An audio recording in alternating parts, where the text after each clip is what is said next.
Wednesday pod ready to go. Former Wolverine Jim Scarcelli is with us, and it's great to see him. Scar, were you able to resist the pushaways and have not too many of those punch keys yesterday? Having 4 or 5 of those can make you feel not so hot today. Yeah, my mother was Polish, and yeah, we threw down on Punchki Day. The old man, many a day you pass out, you eat a couple of those, you're done. You try eating a couple of those, and she'd get the ones from Hamtramck. Woo. And yeah, that's good stuff, Danny. Rocking the Lions gear, Punchki Day. Life is good. Loving the things I'm seeing from Sharon Moore. Just a lot of good stuff, man. People should be optimistic. I had faith, Danny. Let's define faith. Faith was believing without proof when Sharon got the job. That's the way I felt. I talked about it. I'm seeing more and more proof. I'm seeing optimism. I'm seeing things that I really like. Well, we'll get to all of that. That's a good way to set the table. We have Scar's reasons for optimism. You just heard him there. He's feeling pretty good on this Valentine's Day. And we also, maybe part of his reason, and ask him this new name, image, and likeness news that was revealed today. And there were a couple offshoots about that, not just the hard news. So that's something to dive into. But the on-field coaches for Sharon Moore, he's coming along, and he's looking like he's getting ready to add a couple coaches, Scar, and that's where we'll start. The defensive line, Mike Elston did a fabulous job the last couple of years. He went to L.A. with Jim Harbaugh. Scruggs from Wisconsin looks to be, he is the presumptive Michigan defensive line coach. It's not been officially announced, but a guy who had the same role at Wisconsin. Greg Scruggs, his background is he was born and played his high school ball in Cincinnati, and then he just went a little bit south. I believe played at Louisville and coached at Cincinnati with Luke Fickell, and then over to Wisconsin, where followed Fickell there. So if he is the guy, what do you think of him? I think it's a great guy to talk to and bring in. Danny, you always got to look at where the coaches cross paths. When you see a guy that got hired and he hasn't worked with the guy for 5 years, Sharon Moore would have been a coach when this guy was a player. So that's why he saw him. He knows what kind of kid. He's not a kid, but he saw him as a player when Sharon was there. So he has a history with this guy. He knows him. I'm very excited about it. Look, we went from Sean Nua, great D-line coach, win a Big Ten championship. He goes out to USC. We're all upset. We bring the great Mike Elston in, did a great job. Mike coached all 5 front positions with an analyst. That's the way they did it. He had all 5, the 2 edge guys and the 3 inside guys, with the analyst that Jim took him to San Diego. Now, we're all upset. Would have been nice to have Mike. But now Sharon brings a guy like this in. This guy played in the NFL. He was a good player. He played under a great defense. He worked with a lot of great coaches. He worked with Luke Fickell, who's about as good a D-line coach as they come. And Scruggs played in the NFL. So, this is a great choice. You would hope he can recruit and he can teach technique. And but I really like that position. I like that. If that happens, Denny, that's a great thing. But Denny, let me just say this. Go ahead. The biggest decision, I said this, the most important decision that Sharon Moore is going to have to make, because I've said it 1,000 times, it made Jim Harbaugh's career. He survived because he got the coordinator right. So if you would have asked me after McDonald leaves and Minter leaves, who are the number 1 guys on the planet you would want to replace Minter? Don Martindale would probably be my number 1 choice of all the people on the planet that can coach defense. Minter worked under Martindale. McDonald worked under Martindale. he had some great defenses there. The guy can talk to people, and stand up in front of a room and recruit and talk. He reminds me of a defensive Dan Campbell, rough around the edges, rough guy, he's seen everything. He's coached college football. People say, like, he's 60 years old, man. Hey, Jim Harbaugh is 60 years old. He comes to work fired up every day. It's all about a mindset.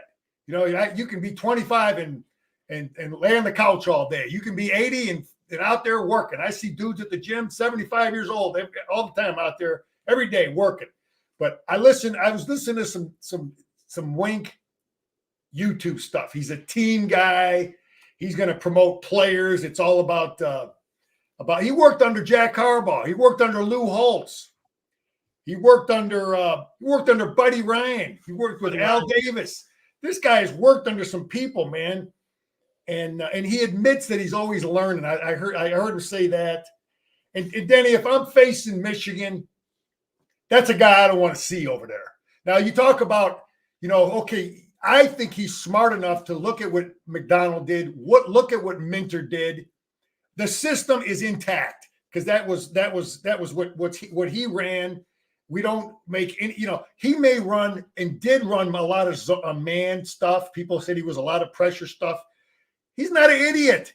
He's going to look and see what Minter did, what McDonald did. He's going to look at what kind of talent we have, how much man he can get away with. Is zone better for defending, Maryland, for defending UCLA? He'll adjust. He'll adapt. So I just can't say enough how excited I am about this coach. And the smart thing Sharon did, Denny, is he got him hired first. He got the coordinator hired. So now, if you're the head coach and I'm your defensive coordinator, and now we're bringing guys in, I can have the guy knows who he's going to be working under. I'm not forced to work with this D-line coach or this linebacker. Obviously, you would hope the guys could all get along, but he's obviously given Wink and Sharon are bringing these defensive prospects in to coach, and they're talking about them together. So Wink will probably have a little bit of say, and the guy wants to know who I'm going to be working with too. So I know I threw a lot at you, but Denny, I'm fired up about Don Martindale. I'm glad. I'm glad that you have your own opinion. That's the big reason that we bring you on here. I was just looking at when there was the vacancy, and you knew that Jesse Bitter was going to leave to go to the NFL. To me, thinking like Michigan's got a lot of good players coming back on that side of the ball. Continuing on with what the Ravens do, that seemed important to me. And I got a guy that taught the two guys before. So that seems like a natural fit. I don't know about it being great, but I think it's good. And I think it can work. And I like that. And I like your point about Greg Scruggs. You think about the blend between having a coach, being able to do it on the field, and also being able to recruit. And the points that I like, and Sharon Moore having interviewed this guy will connect with him. That's the part none of us are in there with him, but to be able to see what kind of coach he is. But you mentioned I like guys that have pro experience. He has pro experience as a player, and he spent a year with the Jets as an assistant defensive line coach.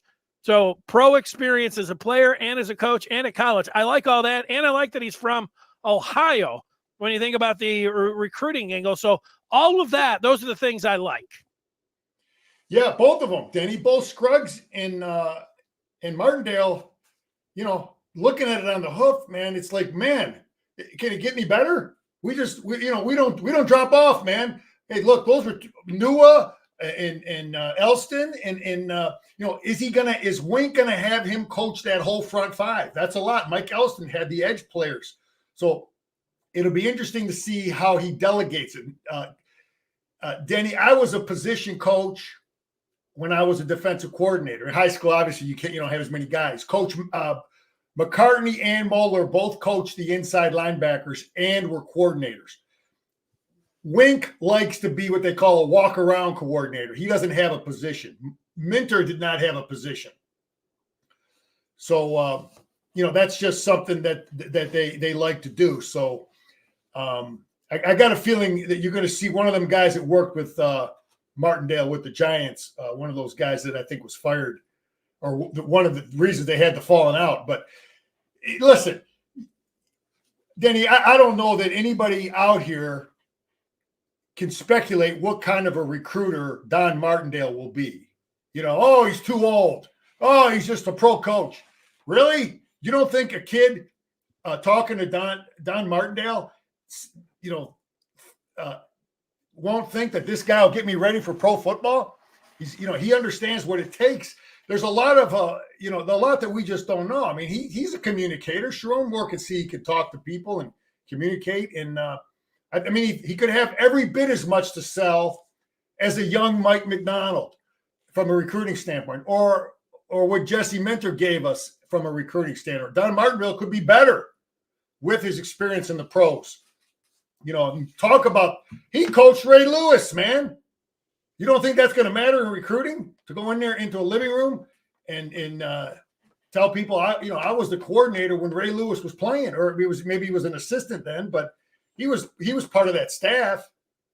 So I just see, I see our head coach is going to be our offense. I just think it's going to be just like Jim. I think Jim was our offensive coordinator. The structure is going to be Sharon Moore.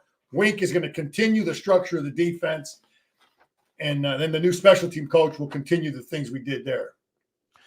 Yeah, I'll put a question mark next to the recruiting. I don't know. I do know that the last two defensive coordinators, as well as they did, both McDonald and Minter, that wasn't really their forte, getting out and recruiting. So if Wink, that's not his forte either, it'll be just like the last guys. Hopefully he'll bring the defense and coordinate it and have that same system and keep that part going. But we don't know. So I'll put a question mark on how he does when it comes down on the recruiting side. So we'll see.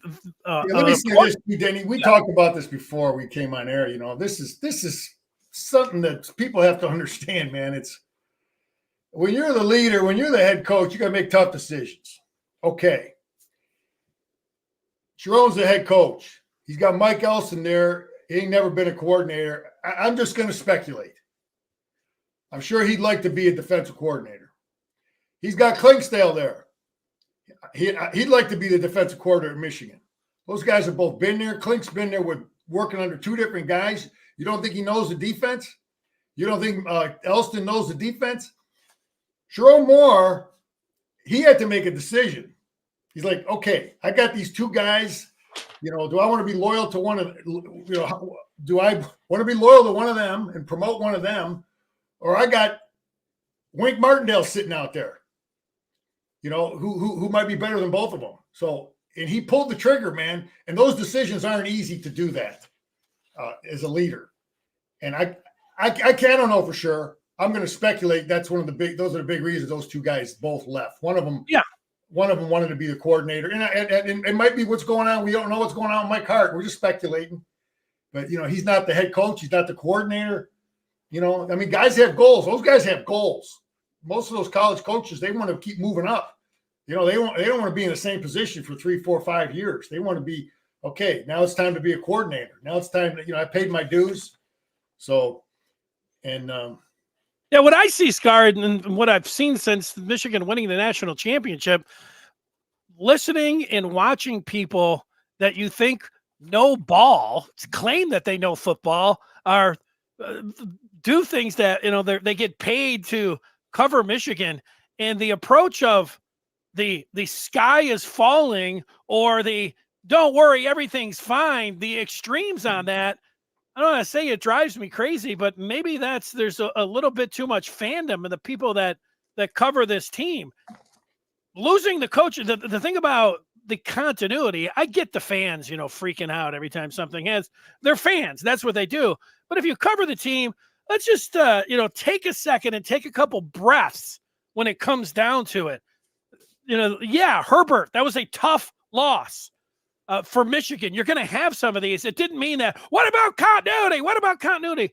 The continuity is keeping that same defense, and the continuity is also keeping they've got a 2 deep that they have not lost one player yet.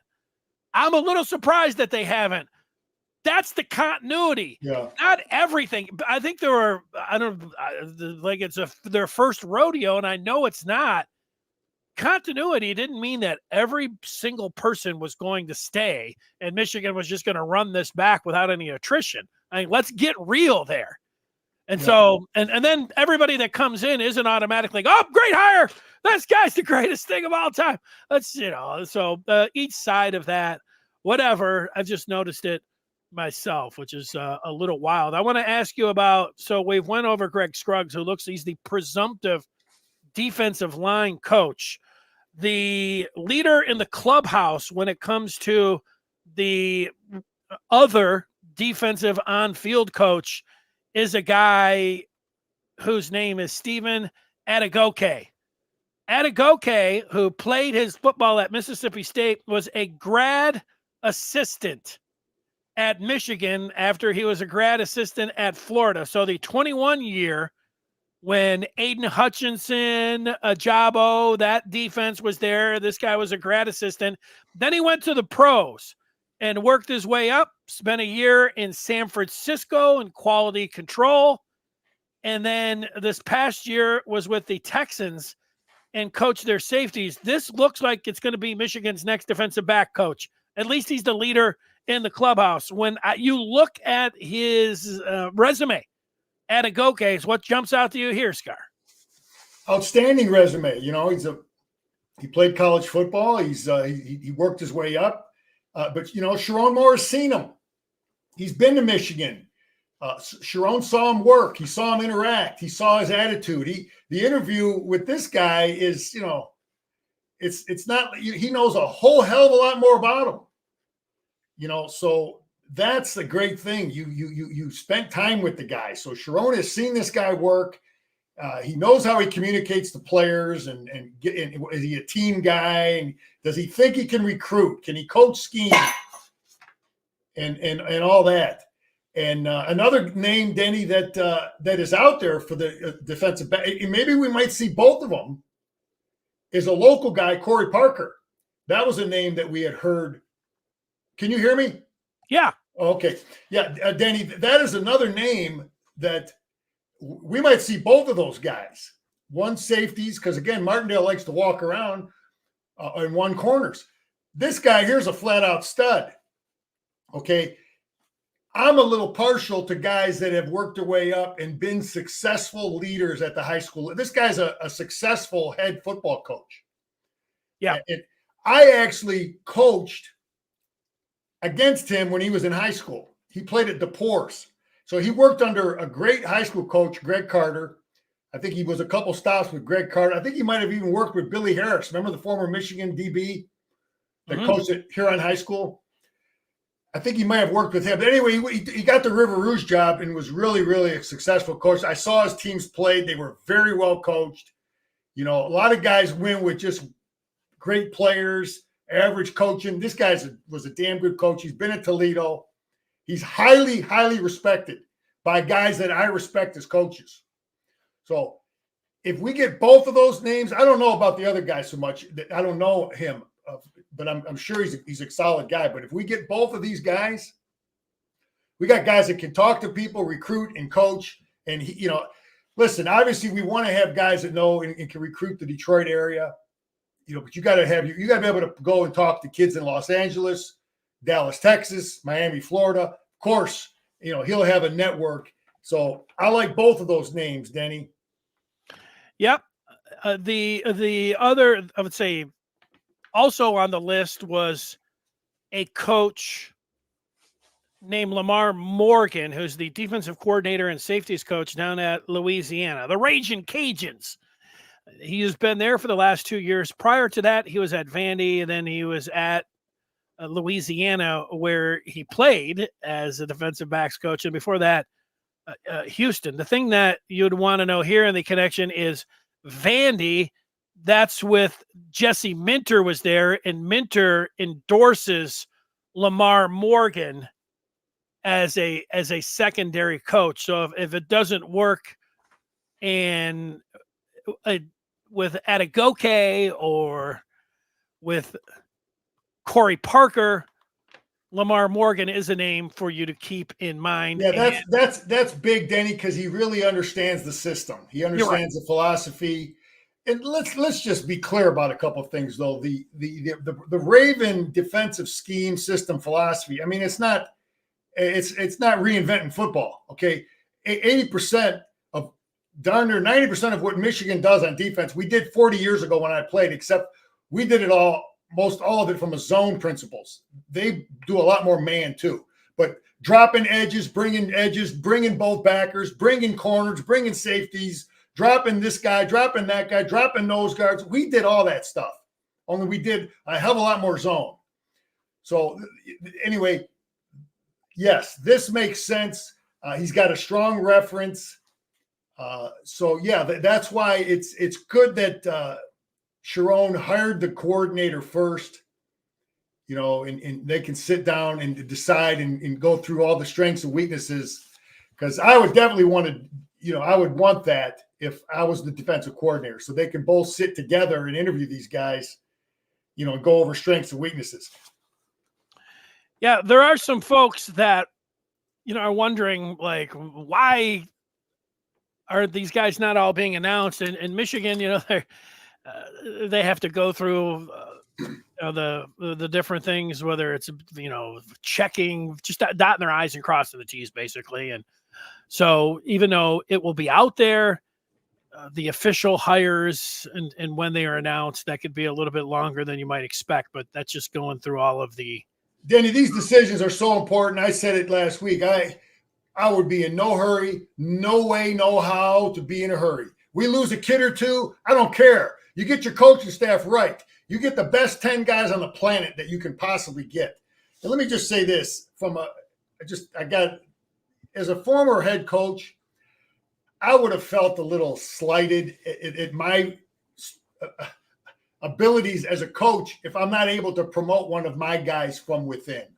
I'm just sharing that when I look at Clinksdale and Elston, I just took a look at that as me as a poor leader that I can't develop one of these guys. It's official. Josh Henschke, the publisher of the Maize and Blue Review, is confirming a report that Stephen Adegoke will be named Michigan's new defensive back coach. So this is your guy. This is your coach. This is your defensive backs coach. The tie that he was a grad assistant in 21. And he's got that pro and college experience under his belt. And here you go. So know the name and be familiar with it, folks. Adegoke. So the thing he has that the other three don't is Sharon has a personal relationship with. He saw him work for a year at Michigan. Yeah. But then like I said, you still might see he might have he's probably going to have another defensive back coach get hired. So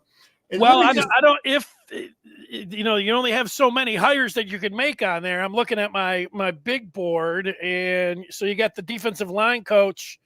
If you also have a linebackers coach, that needs to be hired, and that looks like Brian Jean-Marie, who was at Michigan back in 2020 and then went to Tennessee. He looks to be the leader in the clubhouse. Yeah, people talked about, he worked with Don Brown and maybe we're a little upset, well, he couldn't do a good job here. Well, that was the whole different scheme.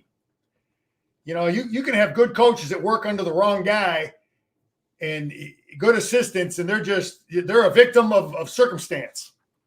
They worked under the wrong guy. Well, Don Martindale ain't the wrong guy. And Minter wasn't the wrong guy, and McDonald's not the wrong guy. And he didn't work under those guys. So he's been around, 20-some year coach. Sharon has a relationship with him. So he knows him. He knows his character. He's seen him in the living room recruiting. He knows how he can talk to kids. So that's the common thread here is you're seeing guys that Sharon Moore has a relationship with. He doesn't need to sit down in some interview to try to figure out or take a reference from some other guy. That's good stuff that he knows and he's worked with them firsthand. Denny, let me just say this I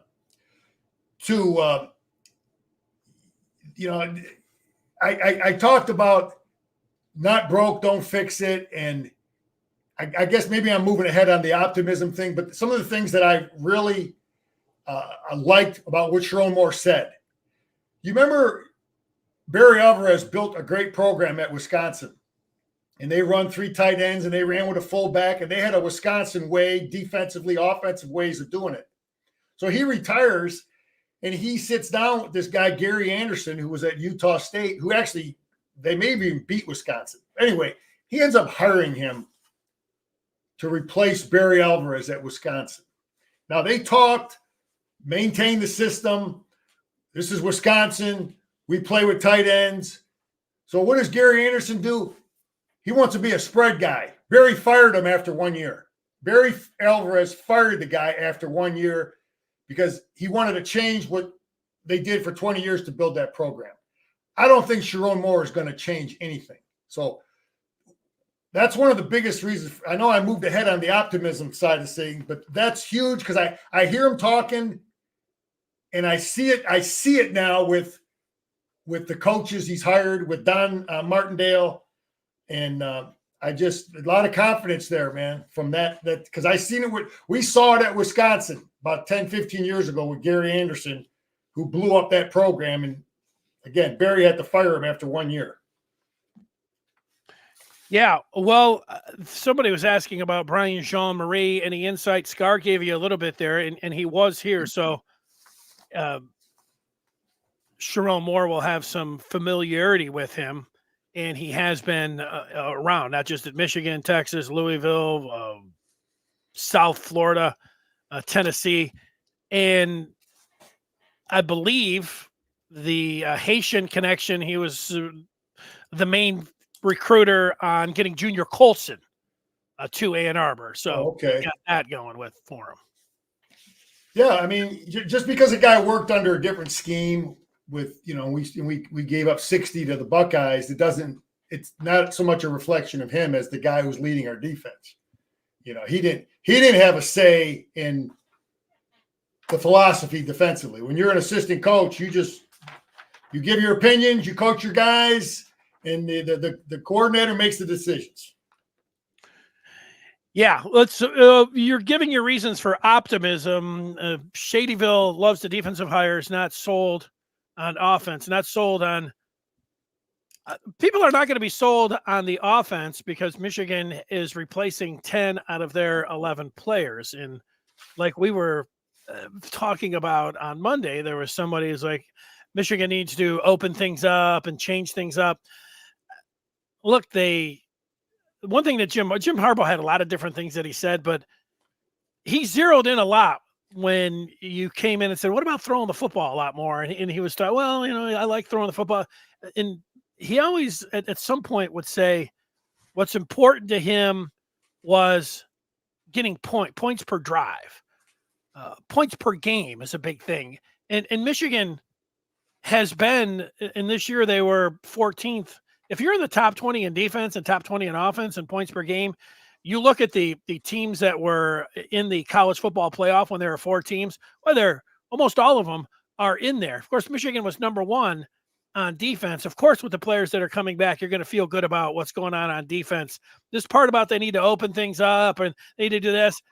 If they could stay in the top 15 on offense, then you've got it going. Now they have to replace a lot, so that's where I understand where people are not so optimistic about the offense. The defense is going to have to carry them, but I would remind everybody, you go back to 21 and you look to the 22 defense, and you had a new defensive coordinator, and you're like, wow, Michigan's got to replace Hutchinson and Ajabo and Dax Hill. The offense is going to have to be the leader, and the defense actually rose up and was even better statistically than they were in 21. And then this year they were even better than they were last year, which was amazing. So, you got to let this one breathe a little bit in terms of the players that you're losing. The offense is not going to be as good as it was the last couple of years. The only question I have on offense really is quarterback. I mean, I see Hinton and what's the other big tackle from Utah, Danny? What the heck's his name? Big tackle from Utah, from Michigan. That's going to be the guy I think will be the starter. Anyway, I like the two tackles. I think Percy? what's Percy? No, I can't think Browns? of it. No. God dang it. I shouldn't have. It is, I brought him up last week. Anyway, the two tackles I like, Hinton. Connor Jones? No. Andrew Gentry? Gentry. All right. I like that kid. He's going to be the starting tackle. And we're not going to be, tell you, he's going to give us what Trente Jones gave us. Hinton will be better. He'll be a year better, a year smarter. He'll be good. Our tackles are going to be strong. We get this kid from Northwestern. He'll give us what Keegan gave us. He's going to be solid. He's a couple-year starter. Thanks, Shady. El Hadi has been around, Danny. I've said it 100 times. I played with a guy named Rich Stringer. He sat the bench for 4 years behind All-Americans. He started his 5th year, went in and was a great All-Big Ten player, played in the NFL a long time. There's a lot of great players there, just we don't know about them. El Hadi's he's gonna be probably leading that position. And then center, there's some good players there. I like the Hall kid at running back. You saw what that kid did as a true freshman. Is he going to give us what Corum gave us? I don't know, but we got Mullings back. We got Donovan back. I mean, why not be optimistic? We got a bunch of receivers back. We got a great tight end back. I want a tight end that can block, and I want I want to know what's going on. Listen, we know the quarterback can run, but I'm optimistic as hell for our offense. And I think these coaches are good coaches. The things I heard about the guy from Ferris and and then we move Big Grant in there. So no, I'm fired up, man. You've seen the quarter. You went down to a practice or two, so you watched those guys were backups at the time, but you saw Orgy and Denico more than everyone else that's watching this. Did anything stand out? To me, what stood out last week is Kirk Campbell, the new offensive coordinator. He was talking about the size of Denico at 6'5" and 230 something, and he was saying, like, he compared him to like a Ben Roethlisberger type. In that, not that he's elusive and that he can take off, but that you're have that kind of size, and like Roethlisberger, you could shed guys and get them off of you when you're 6'5" and pushing 240. Yeah, Danny, when I first saw him, I'm like, this kid. When I first saw him as a freshman, I'm like, man, he's probably going to be like a tight end in a couple of years. That's what I thought. He's a big, strapping kid, and Orgy is a big, thick. He looks like a lineman, man. He looks like a linebacker. Right. So, I mean, hey, if they can, if these coaches if we're not in the portal, they've seen him a hell of a lot more than me. I saw him throw 2-3 passes. The backups don't get a lot of passes in practice. Right. We saw him in the spring game. So if those coaches who we have faith in don't feel we need to bring in a transfer, then we're good there.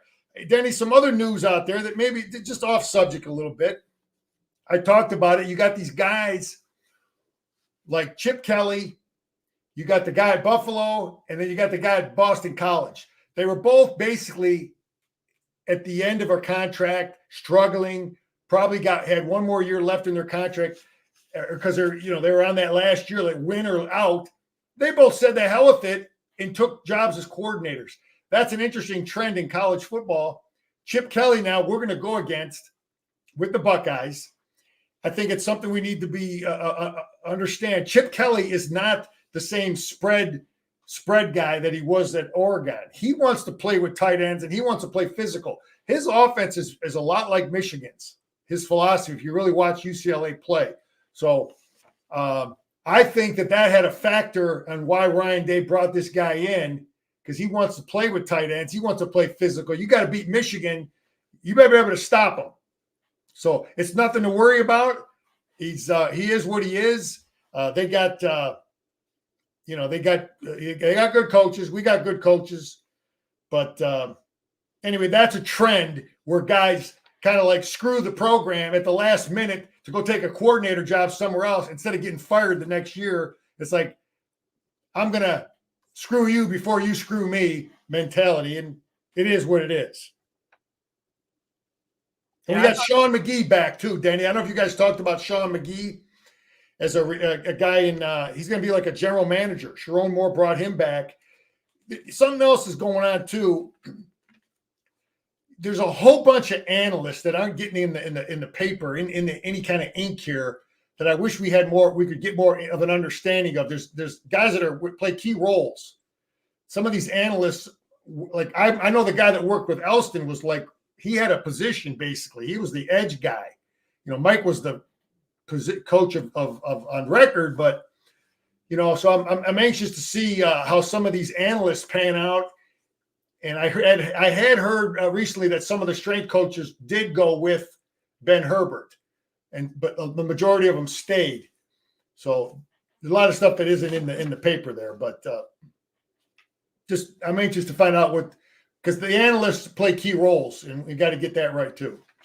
Yeah, it sounds like behind the scenes, a lot of people really like that. Roney, I think Dylan Roney was the guy that was working with the edges that ended up going to the Chargers. So, and those are the decisions that you make when you're the head coach. He could have said that he worked with the edges last year, and he could have said, look, let's make this guy our defensive line coach. Instead, he went with what looks like it's going to be Greg Scruggs. And I mean, for all we know, Denny, Scruggs may have again, when you're the head coach or you're the coordinator, everybody does it differently, man. Mike McDonald's going to call the defense in Seattle. I was a head coach. I never called an offensive play as a head coach. I coached the defense, and I coordinated the defense. So everybody has different philosophies. Something else I liked that I could never see this happening when I played, but Wink Martindale sat down with Mason Graham, Kenny Grant, and I guess Johnson. Did you read that? We read that where he sat down with those guys before they hired Wink Martindale. Smart move. That's Sharon Moore thinking, look, we got to keep these three studs here. So Wink might have closed the deal there as a recruiter. You don't think he can recruit?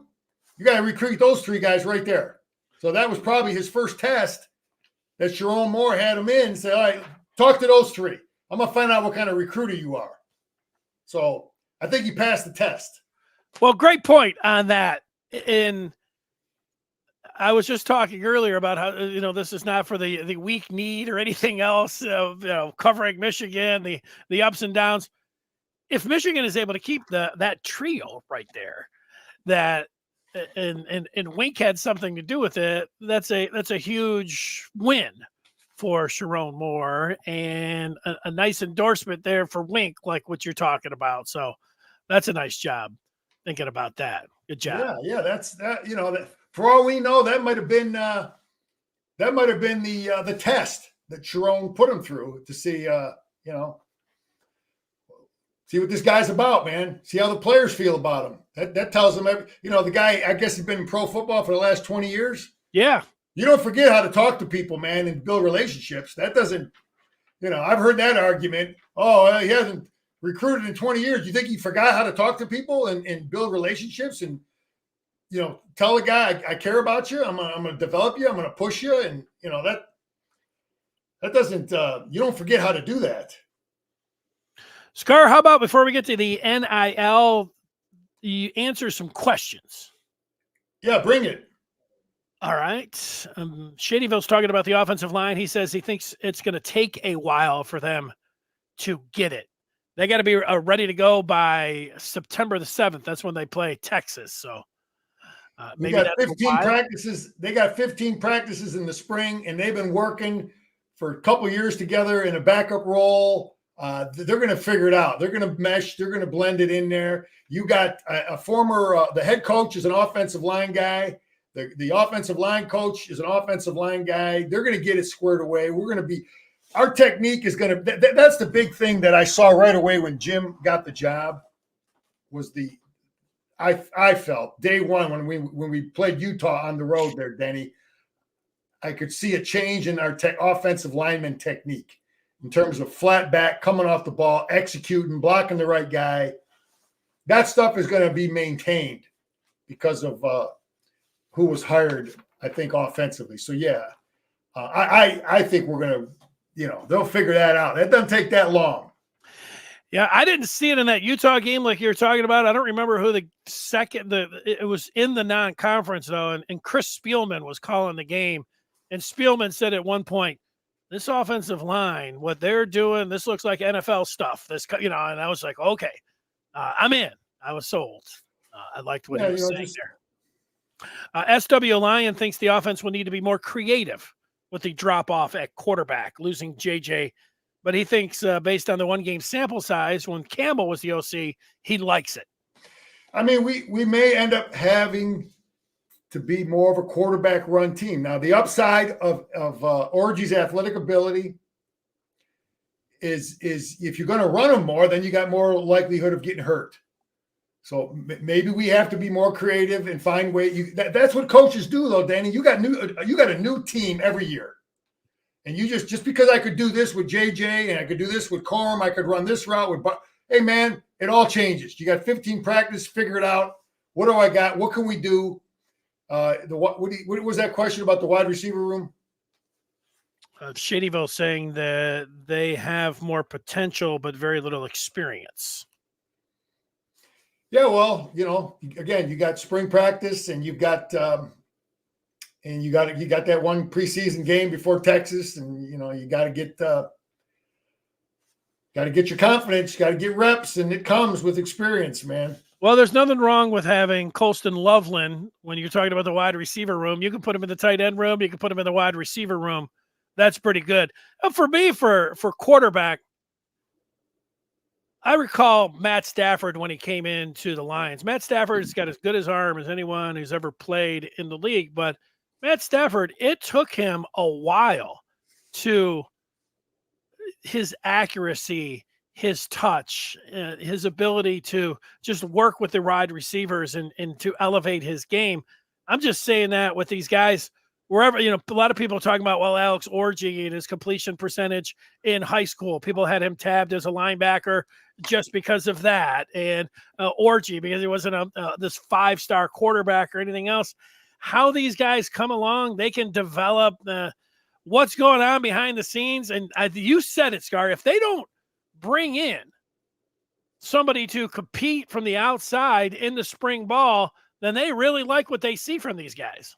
Yeah, I mean, they see them every day, and they know what they can do with these guys, and they must have confidence in them. So I've said I've been saying it, that I don't think our starting quarterback is on the roster, but maybe I'm totally wrong, and they got faith in these guys. There you go. Marty wants to know what's going on with Michigan Mike Hart. Yeah, I don't know. We're just speculating, man. Is he upset that he didn't get the job? So is he looking? You know what I thought? I saw this the other day, or just the other day, that the offensive coordinator from Alabama left to go to Seattle. Mike Hart has a relationship with the Alabama head coach. They coached together at Indiana. So if he's upset, I don't know. You could see him going to Alabama. I don't know. Could be upset. Could be looking for another job. Could be a personal reason. So yeah, we just don't know. Good news though too, man. How about 18 Wolverines at the combine, Denny? The most ever by any team. 18 out of 300. They invite, I think, 300 guys. That is unbelievable. And those weren't the highest recruited kids. That's why Jim in Michigan was always able to recruit some pretty good kids, because he gets guys into pro football, and Sharona's got to maintain that mentality and that reputation. 18 guys at the combine, Denny. I agree with you there. That's an excellent feather in Michigan's cap. Jim Harbaugh's cap. Okay. It breaks the record of the 2016 LSU team that had 16. So they beat it by 2. Ohio State fired their basketball coach today. Is Juwan Howard concerned? Juwan Howard should be concerned. I don't think Michigan should fire Juwan Howard with the season still going on. I think that's Bush League. But I do believe that after the season, that not only is it warranted, that I would say that it would be something that should happen.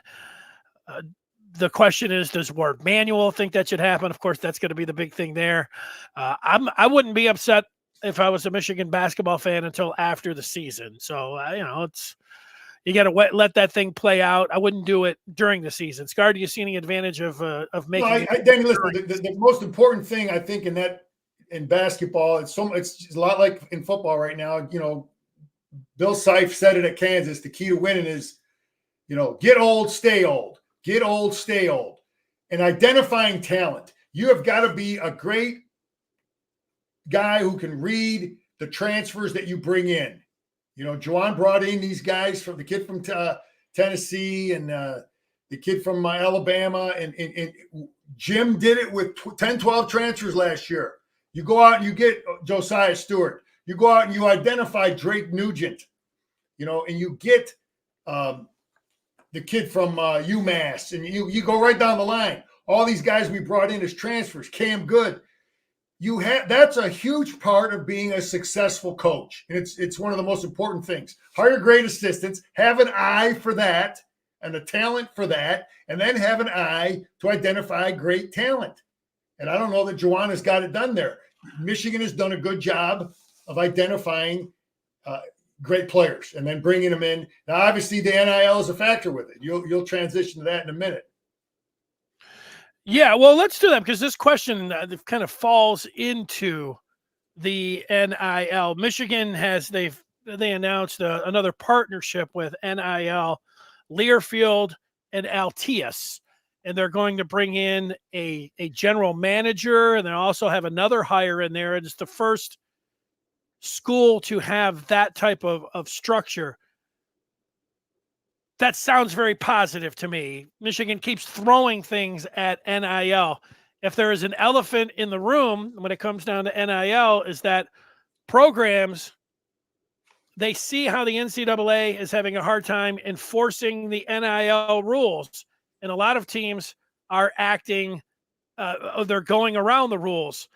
You could say that the majority of programs are doing that. Michigan is not. Ward Manuel, in the statement today when he was announcing this new partnership, said they're going to be as aggressive as they can inside the rules.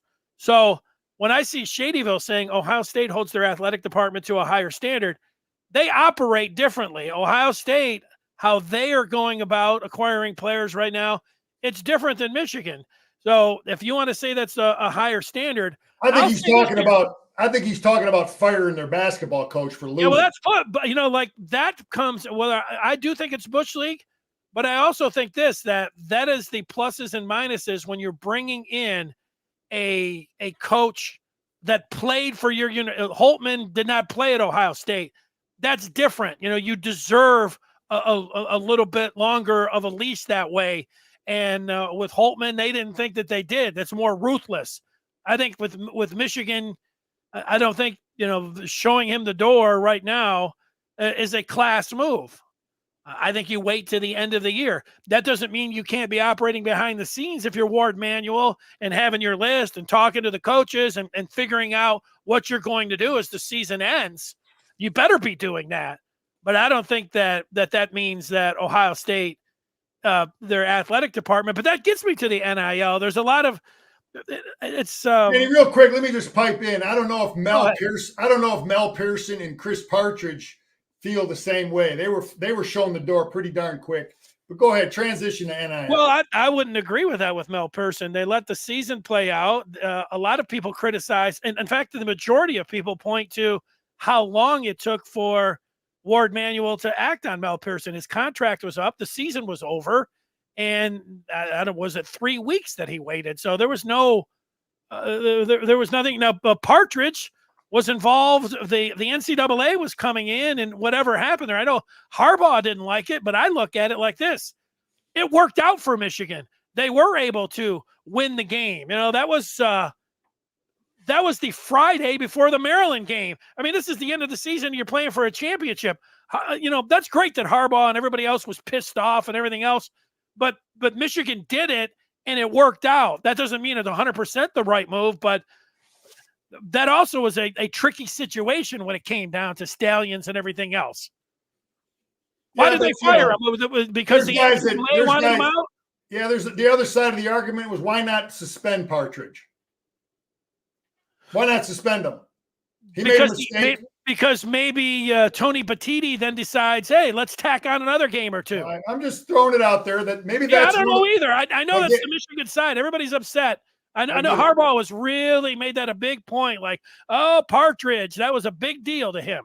That was a real big deal. And that's, again, we don't know as to why some of those assistant coaches left. And we'll never know if the way Partridge, Mel Pearson was treated is a factor on why some of those coaches left. We don't know. Was that a factor on why Ben Herbert left? Was it a factor on Elston? We don't know. We all work for companies, man. You're looking at how people are treated. So let me just clarify something. Apparently, somebody thought I said I had optimism and faith in Ward Manuel. I said I had optimism and faith in Sharon Moore. Maybe the Moore and the Ward sounded the same, but I got faith in Sharon Moore. I didn't say that about Ward Manuel. I just want to make sure that clear. OT does not think Michigan should fire Juwan coming off the surgery that he had. Maybe that does factor in. Ward Manuel did mention his health issue the day Sharon Moore was introduced as coach. Michael speculating that Jordan Marshall, Michigan's running back, will leave if Mike Hart goes. That's a given. Could be, because guys are connected to. I didn't get overly connected to any assistant at Michigan. Some guys do. I remember getting recruited, Denny. You go on these visits, and I remember a guy that was going to go to a college because he met a girl on his recruiting visit. It's like, yeah, I already got a girlfriend. Some guys are just crazy in what they prioritize as to reasons. Now, it could be he has a great relationship with Michael Hart. Don't know for sure. How strong is his relationship with Sharon Moore? With Big Grant. I don't know. You would hope that he has a relationship with all three of those guys and that we can maintain if Hart leaves. Yeah, this is a total speculation. You might be right, Michael, but it's speculation. I mean, like, everybody speculates, and that's what you're doing there. It's not a given. I would not agree with that. That it's a given that Marshall goes if Hart is not retained for whatever reason. So anyway, we're just, Denny, they're strength training now. Guys are working. I believe there's great enthusiasm. There's great energy. My source is that's what I'm hearing. Great energy, great enthusiasm with the players. They don't see the coaches, man. The coaches are out and about recruiting and doing their things. But it was the same way when I played. You go 6 weeks without seeing the coaches. 2 months. You might not. Once after the bowl game, you're on a different program, man. It's winter conditioning. You're running. You're lifting. You're in school, and the coaches are recruiting. And then closer you get to spring ball, you might see them. But. Well, it's a good point, and it's nice to hear from you, Scar. Like the fans, you lose a coach, and it's boo. Oh man, this thing's falling apart. You hire a coach, yay! It's like that in recruiting. You don't get a recruit for a while. Everybody's sitting around like, why isn't recruiting on a? If Michigan can get some transfers, they can get some things going in recruiting, and then you'll see that spring game. You'll see them out there on the field. People will start feeling a lot better, especially if the QBs go out there and they look sharp. People are Denny, though, listen. We don't need anything on that defense. We don't need any transfers on that defense. I'm going to tell you right now, our defense is locked. And I guarantee you this. Wink Martindale, I bet there's not many teams in the country, college football teams in the country he would have considered. But he would have talked to Minter. He would have talked to McDonald. And Minter would have told him, Coach, we got some damn good players coming back. It's your system. It's your scheme. It's what we ran in Baltimore. You got to change nothing. This is how we did things. You got Josiah Stewart back. You got Grant back. You got Graham back. We got 3 or 4 tough linebackers back. You got Big Moore on the edge. You got Johnson. You got, come on. He looked at the players. I guarantee you that. He's not going to go in there where there's, some lamb chops and you got some missing links and some question marks. So if we don't bring in one transfer on defense, I totally understand it. Totally understand it. And I don't know where the hell who's going to play on offense? The only thing, maybe center, maybe a blocking tight end, and maybe quarterback. But they see, Crippen's been there for 4 years. Maybe they feel the kid's finally ready. Or just, Raheem Anderson or the other kid, Herring. I heard good things about Herring as a potential center. So judging it on transfers, I don't know that we need any, Denny. Yeah, well, I hear what you're saying about that, but if I just look to last year when they brought 10 guys in, you can't have enough competition at the positions. And I think having a tall or a big target at wide receiver, they could have one at quarterback. You already mentioned tight end. The offensive line, I could see them. I didn't think they needed one last year. They brought like 3 guys in. So they brought 2 place kickers in, not just one. And on the defense looked pretty good last year, but they brought a corner, a linebacker. They had a defensive tackle from the year before, and they brought an edge in. So they just kept throwing talent in there. If you can identify players and you think that they're good enough to compete for a starting job, you go out there and you can get them. So I hear what you're saying, that they might not be out there and be as active as they were last year, but I don't know. I think that they would be open for business almost everywhere. Yeah, I'm sure they are open for business, but if you don't think the guy's better than what you got, you stay with what you got. And maybe they feel real good about some of these guys. We haven't heard their name very much. I don't know how. You're right. It could happen. We just don't know. They see them every day. Trust me, I was that guy that saw my players every day. These people don't know they're my guys. You're talking about stuff we've all dealt with as coaches, parents, and this, that, and whoever. Why don't this kid play? Well, I see him every day. Those coaches see him every day. They know, the mental mistakes he makes, or the physical mistakes he makes, or what he does that's good, bad, whatever. But well, they had 2 guys that were going to the combine, and Braden McGregor and Jalen Harrell as starting edges, and they still went out and got Josiah Stewart. You had Will Johnson and no less than 4 or 5 guys vying for that cornerback position. And Harbaugh had already said Amarian Walker was their starter going in, and they still went out there and got Josh Wallace.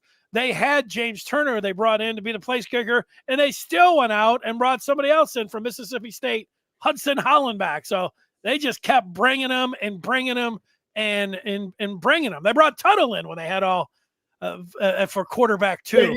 Danny, again, I've talked about this, but maybe Sharon is seeing that on the recruiting trail with high school kids, that it's affecting Michigan. You bring 10, 12 in.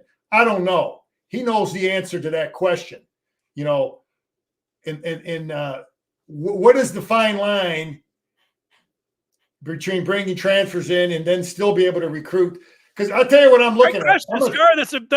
That's a great question. And I'm going to tell you something. 2 years ago, I'm going to say this. Like 2 years ago, you were saying that you don't want to bring so many transfers in because you got guys that you're developing and team chemistry, and that Michigan just kept going and going and going. And then it was like, this is kind of the changing of how college football and how you're putting a team together. They have a general manager now. How that affects the team and the recruiting trail, that's a great question. Yeah, listen, man, I'm a former player and a high school coach, and I'm going to counsel my players on, how much do these guys dip into the portal? There's a big difference going to play for Dion and going to play for some of these other guys. And I'm going to tell you, there's some local kids that is really going to be a big sign for me as to where we are, where our program is. I know there's a highly recruited kid here from Birmingham Groves, Avery Gatch. I'm watching that kid big time. I thought he was locked in on Michigan. Now he took a visit to Michigan State with the coaching change. But he's a guy that we got to really, really take a look at to get a feel for where our program is. The local kids. I don't want Michigan State to start getting recruits again. We got to get 90% of the kids in this state. We got to crush the state of Michigan. That's when our program is rolling, when they get guys we don't want. And then maybe 1 out of every 10 that we wanted to. That's where it was for 40 years. Jim O. Scarcelli. The O is for optimism. I love it. Listen, Denny, I'm seeing reasons for optimism. You kidding me? Wink Martindale?